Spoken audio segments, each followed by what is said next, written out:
The Boston Celtics, though, are one of the premier teams in the NBA, one of the premier franchises, really, of course, with their 17 titles playing in a big market. And it has been understood that for a number of years now, the Celtics have had a playoff contending team. Now, they have almost been doomed a little bit by the fact that they were probably running a little bit of ahead of schedule when things first started in this Jayson Tatum, Jaylen Brown era, but they have been to the conference finals in 6 of the 8 last seasons, are now getting their second chance in the NBA Finals. Last time they came short against the dynasty of the Golden State Warriors, obviously an older version of that crew, but still a very established core. And now the Celtics are the ones who have the upper hand in terms of postseason experience. Now, Kyrie Irving for the Mavericks does have a ring of his own, but outside of him, this is a much more youthful Mavericks team that Luka Doncic has been to the conference finals before, but other than that, there isn't a ton of playoff experience. And the Celtics still haven't brought the championship home yet, but they've at least been to the finals. They've been in a number of these deep postseason runs, and now seems like it is the opportunity for them to clinch it. Yesterday, when we looked at the odds, the Celtics were minus 210 favorites on DraftKings. We'll see with the report that came out this morning for Kristaps Porzingis being cleared to play game 1, whether or not we've seen any action. So stick with us and we will dive more into that as the show goes on. But I want to talk about what happens if the Celtics do end up losing this finals, because there is a very real chance that specifically Luka Doncic, who has been on this meteoric rise through the beginning of his career, making 5 first-team All-NBAs in his first 6 seasons. He's been massively accomplished, and for as much as everybody has sort of talked about Anthony Edwards as this young star that's overachieving, Luka may have been the story all along of that young player, just 25 years old, of being the one to sort of surpass what our usual expectations are for a career timeline. It's very much on the table. The Mavericks are a good team. A number of people are picking them nationally.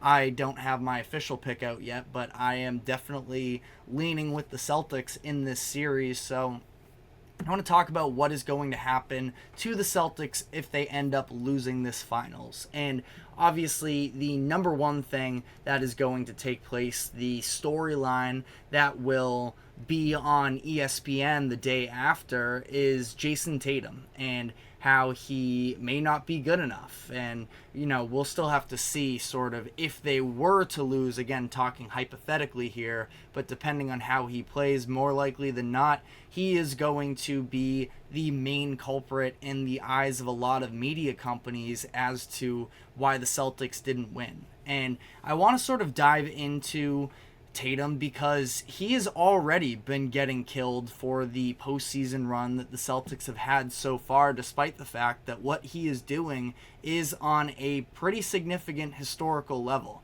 So if you look at his playoff stats as a whole, 26 points per game, 10.4 rebounds per game, and 5.9 assists per game, all of which lead the Celtics throughout the postseason so far. He is one of 6 players in NBA history to actually lead his team in all of those categories in a trip to the finals. Now, he is set to play one of those other players. Like I mentioned, Luka Doncic has been tremendous for the Mavericks, even despite dealing with the injuries and coming out of the tougher Western Conference.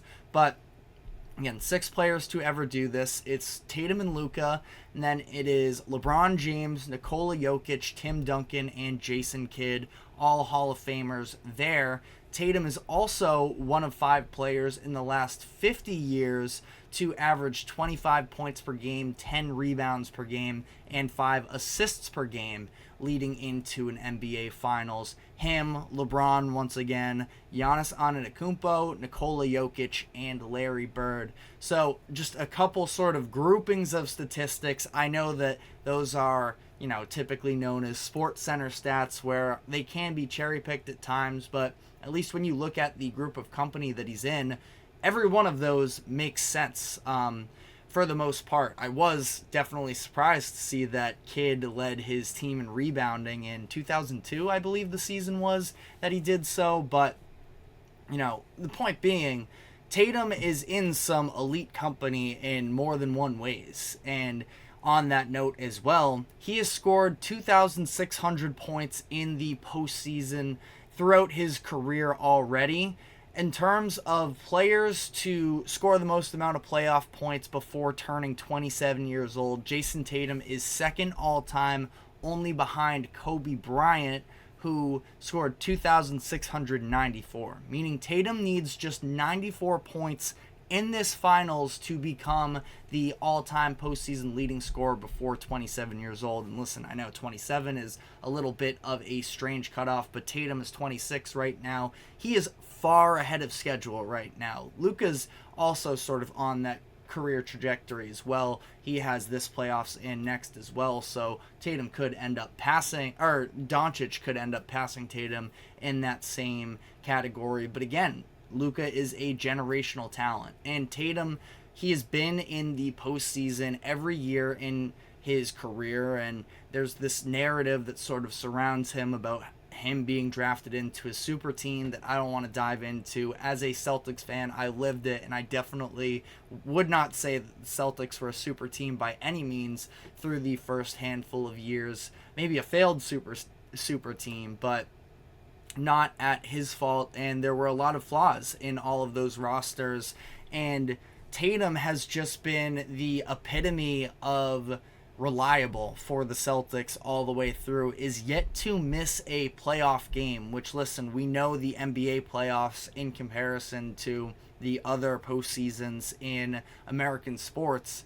Seems like in the NBA, given that you only have 5 players on the court at a time, injuries become such an important factor, and Tatum has been extremely durable, and that's something that, LeBron James, for the majority of his career, and listen, not comparing the two players by any means, but one of the best things about LeBron was that he was an Iron Man through the first, 10 plus years of his career. It really wasn't until that first year with LA in 2018 that he sort of started experiencing any type of serious injuries. But Tatum has been extremely available for the Celtics throughout his career and has helped lead them to these conference finals appearances and such. But obviously, he has taken on a much larger role. And now that the Celtics do have this developed, call him a super team if you want now. I feel like that term gets tossed around so loosely all the time now.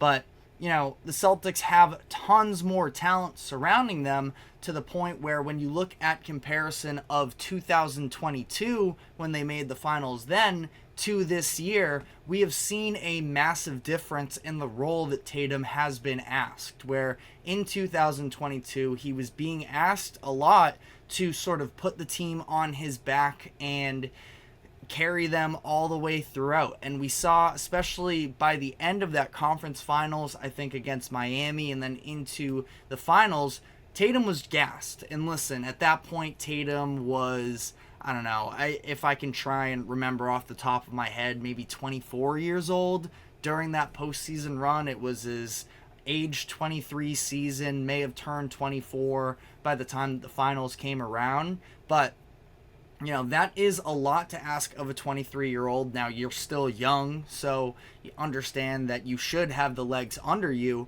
But I think that we saw this a little bit with Anthony Edwards when he just went through his postseason run this playoffs, where it caught up to him by the end, and especially that he was being tasked with the defensive assignments on the other end.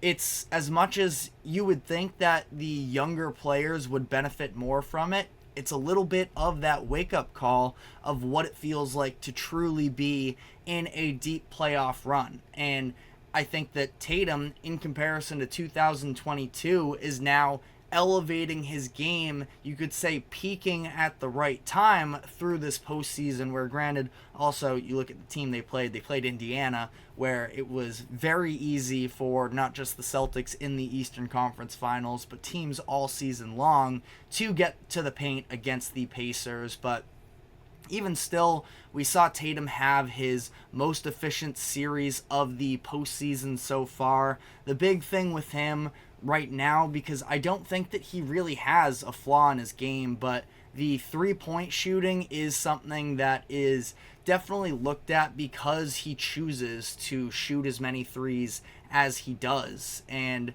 ultimately, that's something that he's going to sort of need in his arsenal. I would say the Celtics are going to need to hit their three-pointers in order to overcome the fact that Dallas has an incredible interior defense. But Tatum is going to be the number one candidate to be slandered by the media and by NBA fans if the Celtics come up short. And maybe that will be a conversation that we have to have in terms of Tatum. He is viewed for the most part as a top 10 player. A lot of people say he's closer to 10 than 5. I'm not here to necessarily make that argument right now, but we have seen in the past the fact that the best player in the series in the finals does happen to win more times than not.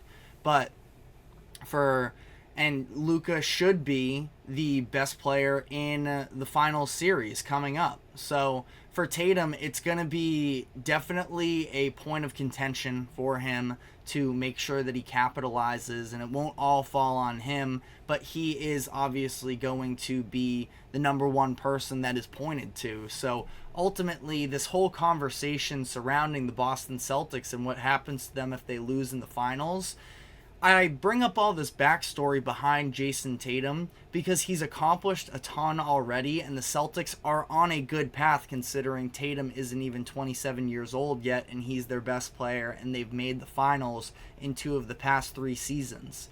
But,